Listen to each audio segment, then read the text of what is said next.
This session is brought to you with the help of Sundial Cannabis, the natural alternative for modern wellness.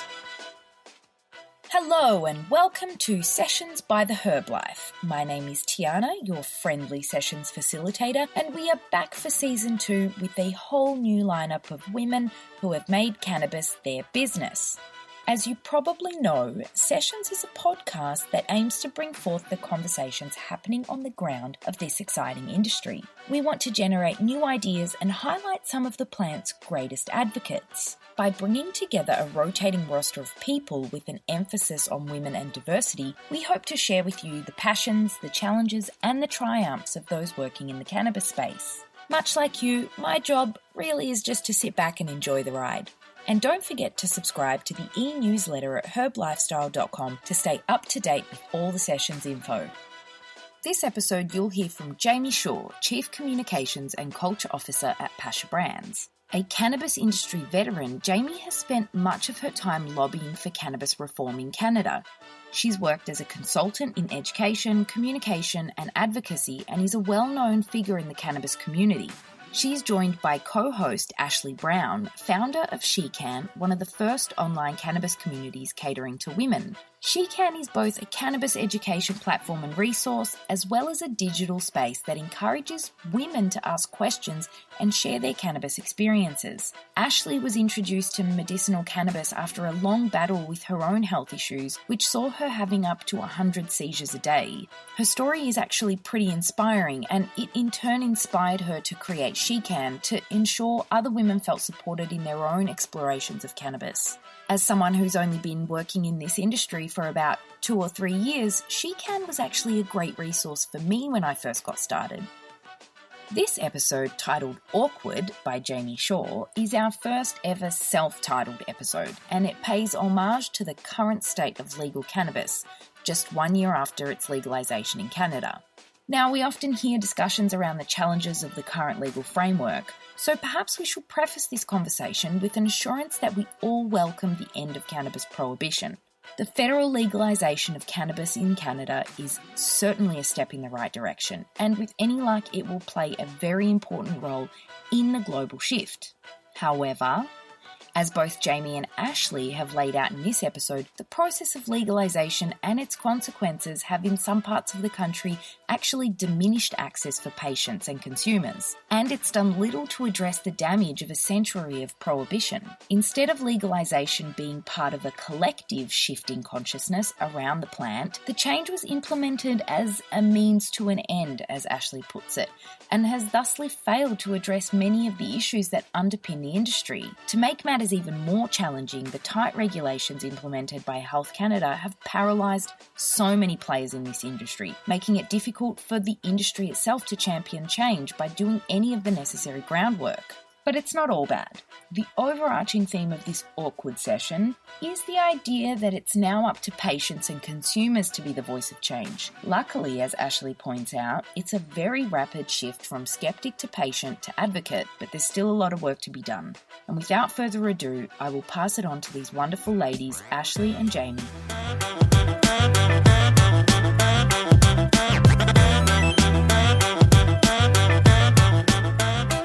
Hello, everyone, and welcome to Herb Life Sessions. If you've listened to this podcast before, it'll become quickly apparent that I don't really know what I'm doing here. The episode title is Awkward, partially because of that, although the first attempt that we had to try and record this was called Aw Man, I Don't Know. So Awkward is an improvement. And as we're recording one day after the anniversary of legalization in Canada, Awkward actually seemed like a very appropriate title. I'm here with the lovely Ashleigh Brown, founder of SheCann. Ashleigh, would you like to introduce yourself? I would like to introduce myself, albeit it will be awkward, I'm sure. As you said, my name is Ashleigh Brown, so we got that out of the way now a couple times. I am the founder and CEO of SheCann and a mom to a bunch of humans and some animals. And I live in Winnipeg, which is something everyone should feel sorry for me for. I love cannabis. I love talking about cannabis, and I love all things Jamie Shaw as well. So I'm happy to be here on this podcast with you tonight, making everything awkward. And you have done so in a spectacular fashion, as I had no doubt that you would. So 1 year after legalization, where do we start? Oh my goodness, right? I think I've been giving this a lot of thought because, we're in a federal election cycle and we're a year out of cannabis legalization. And I think that there's a lot of disenchantment. There's a lot of people who are not feeling so good about where we are versus where they thought we'd be. So, maybe that's where our jumping off point is today, right? Like, how do you feel about it? How do you feel a year out from legalization? What are your thoughts? Well, it's awkward, particularly when you mention the election. I mean, the choices on this particular policy haven't really been stellar. The Justin Trudeau Liberals, they've legalized. They said they would legalize. They also put a tax on medical cannabis and have brought in regulations that are not necessarily conducive to the industry or to cannabis's place in society, for that matter. You've got the Green Party, who should have a good policy around this, but when they put out their policy, it wasn't even like they were asking for things to be allowed that actually are allowed. Like, it just became very evident that they didn't really know what they were talking about, which is discouraging. And then there's the NDP and the Conservatives, who are both pretty clearly on either side of the Liberals on this. So yeah, it's awkward not to try and say that word too much, but it definitely is. I mentioned medical. Let's talk a little bit about SheCann and where SheCann came from. Right. So SheCann is kind of born out of necessity. I became a patient in 2016 after pursuing many traditional medications to treat my seizures. I started having seizures when my youngest daughter was 3 months old. So that was 2009. And I had some great doctors, but they really didn't have a lot of answers for me. So as people do when they have, a disabling illness, you kind of run the gamut. And at some point you reach the end of the road with traditional medicine. A good friend of mine came to me and she had gotten her authorization for medical cannabis and she asked me to try it. And specifically, she asked me to try high CBD oil. I'd used cannabis, I'd smoked pot. Her and I had smoked pot together and had a great time, but it had never helped my seizures. So I was a little bit skeptical, and she really reiterated that this was different. This was medical cannabis and it was different. Because she was a good friend, I tried it. And, for the first time in 7 years, I was seizure free for more than 24 hours. At that point, I was having 180 seizures a month. So to have a break like that was actually nothing short of miraculous. And the first thing my partner and I wanted to do was get a legal authorization. So that's what we did. But there wasn't a lot of information out there that I felt helped me navigate. I didn't know how much to take. I didn't know when to take it. I didn't know how it was supposed to work, how I was supposed to feel. And the clinic really didn't give me any guidance. The licensed producers were really not able to make a lot of recommendations based on the regulations at that point, which it was under the ACMPR. So I was very stuck, and I started Googling things and stumbled upon a ton of communities online. But they were often hostile. They were often hostile to the legal market. If you mentioned that you were a registered patient with a licensed producer, they would talk about how terrible licensed producers were and basically tell people to grow their own, which wasn't an option for me at that point. So I was looking for more than that. And it really started to be clear to me that women especially were going silent in a lot of these groups. They weren't asking questions that they needed answers to because they didn't feel comfortable. So a few fellow patients and fellow members of some of these groups and I decided one day that we were going to start our own community targeting women who were using legal medical cannabis. They had an authorization or they were looking for one.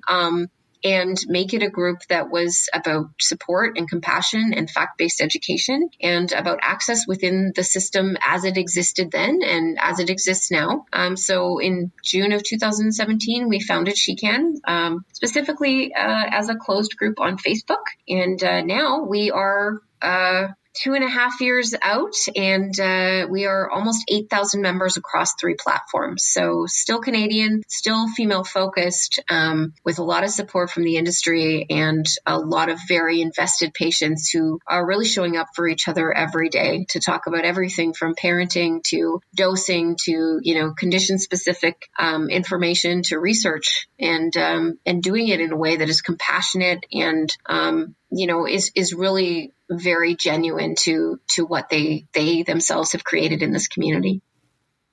Yeah, well, and I think that type of thing is extremely important, especially in places like Winnipeg that didn't have the same number of medical dispensaries that were here in Vancouver. A lot of communities have lost their medical dispensaries or only really pretty much have their original ones left. Those places were fonts of information. It was places where patients could connect and talk to each other about the relief that they were receiving, how and why, and when they noticed it maybe didn't work so well, and that is kind of being stomped out by the regulations. I mean, the clinics are only allowed to say so much. As you mentioned, the licensed producers themselves are only allowed to say so much. Retailers are then hampered further. So it's really important that people kind of keep carrying that knowledge forward. Yeah. And what are the biggest issues that you find in that community? I mean, imagine the excise tax is a big one. What are the other major issues that members of SheCann tend to focus on or are most concerned about? Well, as you said, I mean, highlighting the excise tax, affordability. These are people that are often underemployed or unemployed. They're on benefits. I, was on disability up until 2017. And in 2017, medical cannabis cost me a full third of my disability benefits. And I'm not alone in that. 90% of SheCann members are underdosing or going without their medication based on the cost. So it's not only taxed, it's also expensive and not covered by insurance in so many cases. So that is a primary concern. What I find interesting is that, women come to this, they've often have never consumed cannabis at all. They're very cannabis naive. They learn a lot in a very short period of time. And the next thing they do is identify problems like affordability. And then they ask the question, what can we do about this? So they go from being patients to advocates in a very, very short period of time. And I think that the orientation to problem solving is really what becomes very powerful. So they're the first to lend their voices to the Don't Tax Medicine campaign. They're the first to write to their members of parliament. They're looking for these ways to participate. We're talking a little bit about the federal election. One of the things that SheCann really wanted to do was make sure that we gave people access. So we encouraged people to, submit questions to the televised elections and to submit kind of the same question. Ask if these parties are committing to removing the tax on medicine. Was it successful? Advocacy is an ongoing process. So progress is a process. We're not going to be able to deliver on every opportunity that we have to share our voices and our experiences. But, it's about, giving people those chances to discuss those issues that are important to them, like, cost, affordability, tax, and stigma, right? Like it really is still something that exists for a lot of people, even when they're using it legally, even when they're using, a regulated product, they still feel, unsure, uncomfortable. So we're still attempting to normalize that and doing it together. Well, yeah. And, you mentioned something about advocacy and, because it wasn't successful, it sounded sort of like, well, next time. But I mean, it's about making it part of the conversation and making sure that it remains part of the conversation. That's a big part of it. And of course, the trend that you mentioned among SheCann members also very much reflects the social movement in both, North America, in both California and BC in particular. The whole patient turn advocate, it happens very, very quickly. And it echoes through pretty much every demographic, some through stronger. My grandmother is a teetotaler in the truest sense of the word. She never had a cigarette. She doesn't drink alcohol. She doesn't like tea. She doesn't like coffee. She doesn't like aspirin or pharmaceuticals. And recently, because a friend had gotten a lot of relief from cannabis edibles that she was prescribed where she was from, my grandmother was actually about to try a cookie. They ended up being out of supply, but even just the very thought that she would be willing to try that, and it's literally because all of her friends did, and they all experienced benefits from it. And so that wave kind of, it does grow very quickly as long as people can talk to each other. That's amazing. Yeah, I mean, that kind of story is really, as you say, it's a very